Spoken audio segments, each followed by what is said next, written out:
Ben is 9 years old, and he's basically a typical boy. He loves doing activity outside. He likes to play basketball. He likes music.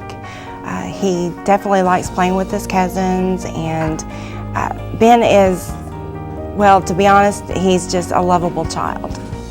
He likes everybody. Ben at age 1 was diagnosed with Kubicki syndrome, which is a rare syndrome, but as far as the Kubicki with Ben, he does lack as far as like his fine, gross motor skills.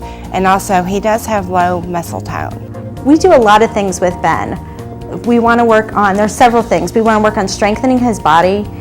He has a lower tone in his arms and his legs. We really want to work on strengthening him, but not only strengthening him, but getting that coordination of his arms and his legs so he can move more freely and do a lot more things without stumbling and falling.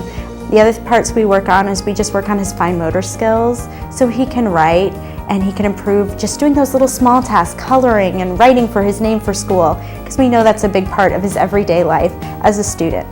The other part we work on a lot is his vision because of the Duane syndrome. He does have an eye that comes out. So we really work on not only working on getting his eyes coming together so he can focus a longer time, but work together so he can track things and do things more coordinated, because you think your eyes help you so much with doing your everyday living. You have to be able to see things, keep an eye on it so you can move effectively around that. But they also work with him as, it's called therapeutic listening, which is basically a headphone with a CD.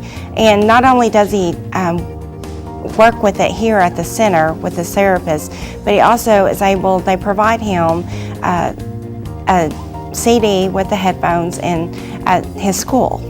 Ben loves the zip line, and luckily it works on a lot of things for him. We probably work on a lot of strengthening with him because he has to pull himself up. First thing we started was just walking up those stairs. Sometimes walking upstairs is a really hard thing, especially a ladder. So, walking up the ladder and then turning around for him was a big thing. And then when he got it, he's like, oh yeah. And then he was able to hold on, and you got to think all that upper body strength. But then coordinating those legs and really using those tummy muscles to keep those legs up and to go. And then we have work on the timing of letting go when he's supposed to. It's all those things working together. It's an activity that he enjoys, and that's what we really want. If it's something that they don't enjoy, they're not going to want to do it. So everything's got to be enjoyable.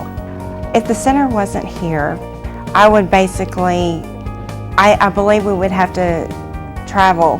We've seen so much progress. Just talking to him, sometimes he had a harder time just keeping eye contact, and now he can keep eye contact and keep a conversation going with you. And he's able to, when he's interested, he keeps his eye contact in you and he wants to learn more, and that's exactly what we want. So we've seen lots of progress, coordinating his movements. He's not tripping quite as much, and just moving through the environment, and he's so much more independent. Your donation to the Kenny Rogers Children's Center does make a difference in the lives of Ben and so many others. Please call in your pledge now